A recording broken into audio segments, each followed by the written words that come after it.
God, পুরো সেরা একটা ওয়েদার। যেহেতু আগে থেকে আমাদের জন্য গাড়ি বুক করা ছিল, তাই আমরা ঝটপট এয়ারপোর্ট থেকে বের হয়ে আমাদের গাড়িতে উঠে পড়ি হোটেলে যাওয়ার জন্য।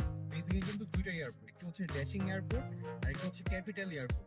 চায়নাতে আসলে ইমিগ্রেশনের আগে কিন্তু আপনাদেরকে এখানে ফিঙ্গারপ্রিন্ট দিতে হবে ফরেনার হিসেবে। প্রসেস কিন্তু খুবই সিম্পল। ফার্স্টে আপনারা এই মেশিনটাতে আপনার যে পাসপোর্টটা আছে এটা এন্টার করবেন। এখানে এই যে পাসপোর্টে টিক চিহ্ন আসছে, এবার লেফটের 4টা ফিঙ্গার দেবেন, তারপরে রাইটের 4টা ফিঙ্গার আর থাম, এটা দিলে ওরা হচ্ছে একটা স্লিপ দিয়ে দিবে। ভেরি ইজি না ভাই? চলো এখন আমরা তাহলে ইমিগ্রেশনে যেতে পারবো। সো এটা এখন ফিল আপ করে আমরা ইমিগ্রেশনে চলে যাবো। ইমিগ্রেশন ক্রস করতে কিন্তু অলমোস্ট প্রায় 1 ঘন্টার উপরে লাগছে। আর বেজিং এর ইমিগ্রেশন খুবই স্মুথ ছিল।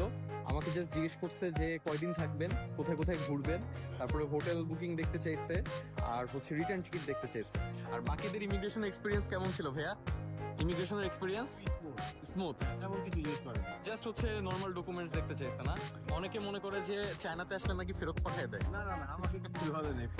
যদি জেনুইন ট্রাভেলার হন তাহলে ভয় পাওয়ার কোনো কারণ নাই নাকি ভাইয়া? আপনাদের এক্সপিরিয়েন্স কেমন? কোনো কিছু জিজ্ঞেস করছে এক্সট্রা?